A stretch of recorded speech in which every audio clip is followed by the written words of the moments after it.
নমস্কার বন্ধুরা, আমার এই ছোট্ট চ্যানেলে আপনাদের স্বাগত।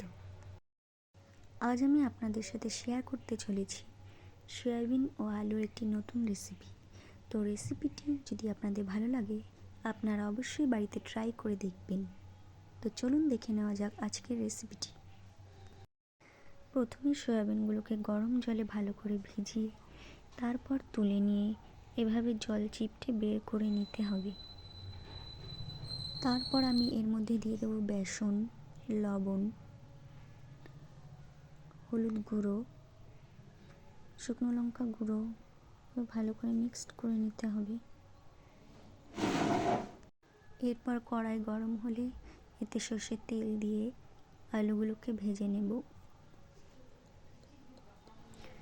দিয়ে দিচ্ছি পরিমাণ মতো লবণ, হলুদ গুঁড়ো,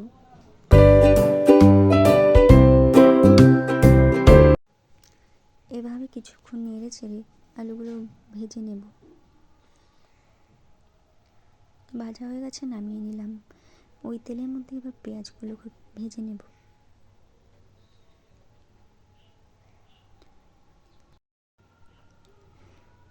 এবারে সয়াবিনগুলোকে ভেজে নিচ্ছি।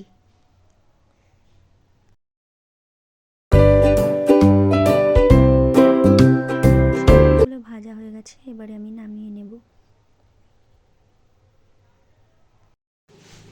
কড়াইতে তেল দিয়ে এর মধ্যে আমি দিয়ে দেব তেজপাতা, গোটা লঙ্কা, দারচিনি, লবঙ্গ ও এলাচ।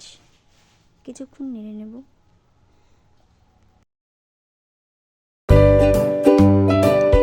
আমি এর মধ্যে দিয়ে দেবো পেঁয়াজ কুচি।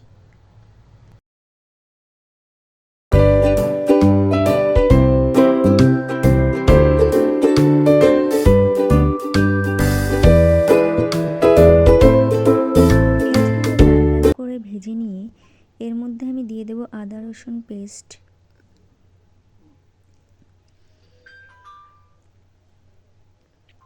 দিয়ে দেব কাঁচা লঙ্কা বাটা, এরপর দেব জিরের গুঁড়ো, দিয়ে দিচ্ছি আমি ধনের গুঁড়ো এবং এর মধ্যে দিয়ে দেবো আমি কাশ্মীরি রেড চিলি পাউডার। এবারে সব উপকরণগুলি একটু নেড়ে এর মধ্যে অল্প জল দিয়ে দেবো যাতে মশলাটা পুড়ে না যায়।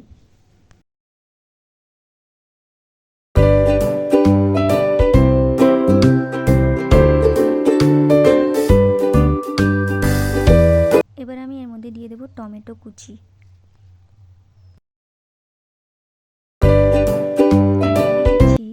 কিছুটা লবণ আর একটু জল দিয়ে ভালো করে নেড়ে নেব। মশলা থেকে তেল ছাড়তে শুরু করলে এবার আমি এর মধ্যে দিয়ে দিচ্ছি ভেজে রাখা আলু। আলুটা দিয়ে ভালো করে কষিয়ে নিতে হবে।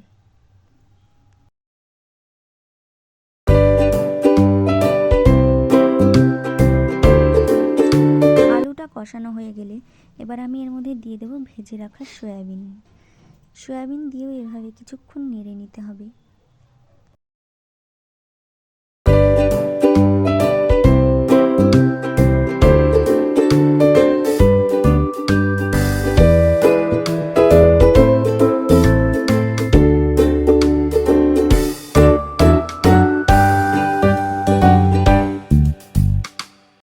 এবার আমি এর মধ্যে দিয়ে দেব ভেজে রাখা পেঁয়াজ।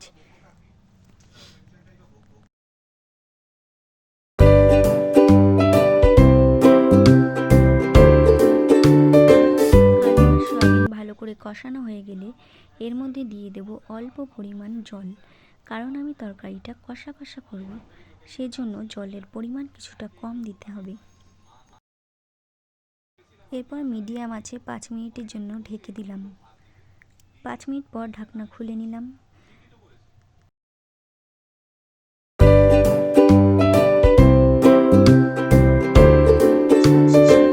আমি দিয়ে দিচ্ছি মিট মশলা, আপনারা চাইলে গরম মশলাও দিতে পারেন।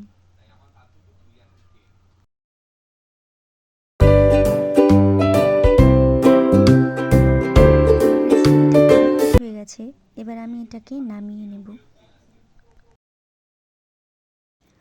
তো আপনাদের যদি রেসিপিটা ভালো লাগে অবশ্যই একটা লাইক, কমেন্ট এবং সাবস্ক্রাইব করতে ভুলবেন না। Bye bye.